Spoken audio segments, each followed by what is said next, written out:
జిల్లాలోని ఆలయాలన్నీ వైకుంఠ ఏకాదశి సందర్భంగా భక్తులతో రద్దీగా మారాయి. ఉత్తర ద్వార దర్శనం ద్వారా భక్తులు దర్శనం చేసుకుంటూ తరిస్తున్నారు. ప్రముఖ పుణ్యక్షేత్రమైన బాసర, గూడెం సత్యనారాయణ స్వామి ఆలయం, విశ్వనాథ ఆలయం, వెంకటేశ్వర స్వామి ఆలయాల వద్ద భక్తులు బారులు తీరారు. భక్తుల రద్దీపై 99 టీవీ ప్రతినిధి శ్రీనివాస్ మందమరి వెంకటేశ్వర స్వామి ఆలయం నుండి మరింత సమాచారం అందిస్తారు. ఏకాదశిని పురస్కరించుకొని ఉమ్మడి ఆదిలాబాద్ జిల్లా వ్యాప్తంగా వైష్ణవ దేవాలయాలను కూడా భక్తులతో కిటకిటలాడుతున్నాయి.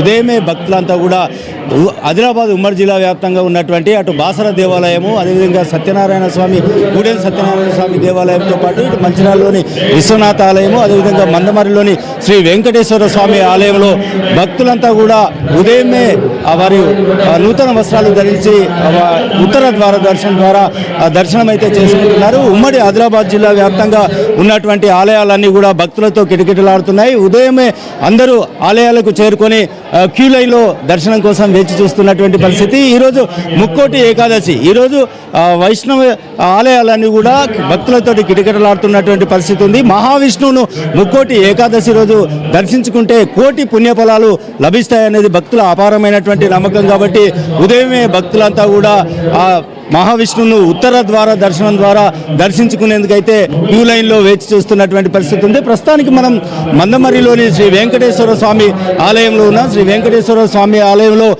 ఇక్కడ ఏదైతే వైకుంఠ ఏకాదశిని పురస్కరించుకొని దీన్నే ముక్కోటి ఏకాదశి అంటారు. ముక్కోటి ఏకాదశిని పురస్కరించుకొని అన్ని రకాల ఏర్పాట్లు చేశారు. ప్రధానంగా తీసుకున్నట్టయితే ఇక్కడ వెంకటేశ్వర స్వామి ఆలయంలో ఉన్నటువంటి వెంకటేశ్వర స్వామిని భక్తులు దర్శించుకుంటున్నారు. ప్రధానంగా మహావిష్ణువును కూడా ఇక్కడ ప్రత్యేకంగా అలంకరించి భక్తుల సౌకర్యార్థము భక్తుల దర్శనం కోసం అలంకరణ కూడా పూర్తి చేసి ఉంచినటువంటి పరిస్థితి. దీంతో భక్తులంతా కూడా మహావిష్ణువును దర్శించుకుంటున్నారు. ఉత్తర ద్వార దర్శనం ద్వారా ఈరోజు మహావిష్ణువుని ఎవరైతే దర్శించుకుంటారో కోటి పుణ్యఫలాలు దక్కుతాయని చెప్పేసి అయితే భక్తుల అపారమైనటువంటి నమ్మకం. కాబట్టి భక్తులంతా కూడా తరలి వచ్చి మహావిష్ణువును ఉత్తర ద్వార దర్శనం ద్వారా దర్శించుకుంటున్నారు. ప్రస్తుతానికి వెంకటేశ్వర స్వామి మందమరి ఆలయంలో వెంకటేశ్వర స్వామి ఆలయంలో ఉన్నాం. మనతో ప్రధాన అర్చకులు మనతో ఉన్నారు. వారిని అడిగి ఈ యొక్క వైకుంఠ ఏకాదశి సందర్భంగా ఎలాంటి పూజా కార్యక్రమాలు నిర్వహిస్తారు, అదేవిధంగా ఈ వైకుంఠ ఏకాదశికి ఉన్నటువంటి ప్రత్యేకత ఏంటి అనేటువంటి విషయాలను అడిగి తెలుసుకుందాం. చెప్పండి ఆలయ పూజారి గారు, సో ఈరోజు వెంకటేశ్వర స్వామి ఆలయంలో ఎలాంటి పూజా కార్యక్రమాలు నిర్వహిస్తారు? జై శ్రీమన్నారాయణ అండి.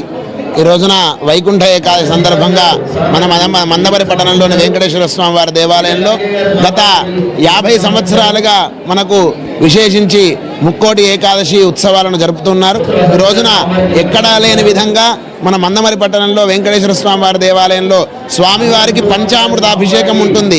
మామూలుగా వైకుంఠ ఏకాదశి రోజున అన్ని చోటాలతోటి పంచామృతాలతోటి అభిషేకించడం, వివిధ రకాల పండ్ల రసాలతోటి స్వామివారిని అభిషేకించుకోవడం విశేషమైనటువంటిది. అది ముఖ్యంగా సుప్రభాత సేవతోటి ప్రారంభమై అభిషేకము అన్ని రకాలుగా సహకరిస్తున్నారు. ముఖ్యంగా మనకు ఉదయము ఈ ముక్కోటి ఏకాదశి ఉత్సవాలని మన స్థానికంగా ఉండేటువంటి కలెక్టర్ గారు కుమార్ దీపక్ గారు వారి చేతుల మీదుగా ఉత్తర ద్వార దర్శనాన్ని ప్రారంభం చేసి భక్తులందరికీ కూడా ఉత్తర ద్వార దర్శనాన్ని మొదలుపెట్టి స్వామివారి దర్శనాన్ని అనుగ్రహిస్తున్నారు.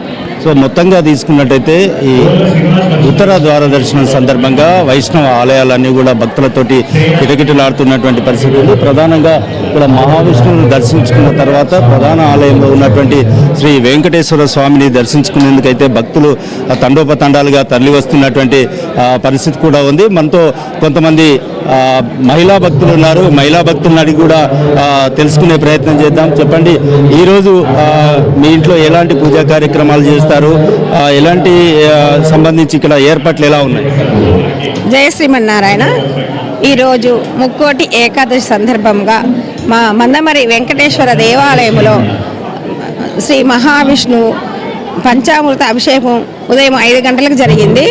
వచ్చే భక్తులకు మన పోలీస్ శాఖ వారే కానీ మా సేవా కార్యకర్తలే కానీ ఎలాంటి ఇబ్బంది లేకుండా వాళ్లకు మంచి సౌకర్యాలు కల్పించి వారం రోజుల నుంచి మేము సేవా కార్యక్రమం చేస్తున్నాము. స్వామివారిని దర్శించుకుంటే కోటి ఫలితాల పుణ్యం లభిస్తుందని చెప్పేసి అయితే భక్తుల అపార నమ్మకం. కాబట్టి ప్రతి ఏటా వస్తున్నటువంటి వైకుంఠ ఏకాదశి సందర్భంగా ఆదిలాబాద్ ఉమ్మడి జిల్లా వ్యాప్తంగా ఉన్నటువంటి ఆలయాల్లో భక్తుల రద్దీ అయితే కొనసాగుతుంది. భక్తులందరూ కూడా మహావిష్ణువును దర్శించుకునేందుకు క్యూ లైన్లో వేచి చూస్తున్నటువంటి పరిస్థితి. మహావిష్ణువును దర్శించుకునేందుకు తరలి వస్తున్నటువంటి భక్తుల సౌకర్యార్థం ఆలయ కమిటీ అన్ని ఆలయాల్లో కూడా పూర్తి ఏర్పాట్లు కూడా చేశారు. ఇది ఇక్కడి తాజా పరిస్థితి. వీడియో జర్నలిస్ట్ సారాయ్తో శ్రీనివాస్, మందమర్రిలోని వెంకటేశ్వర ఆలయం నుండి.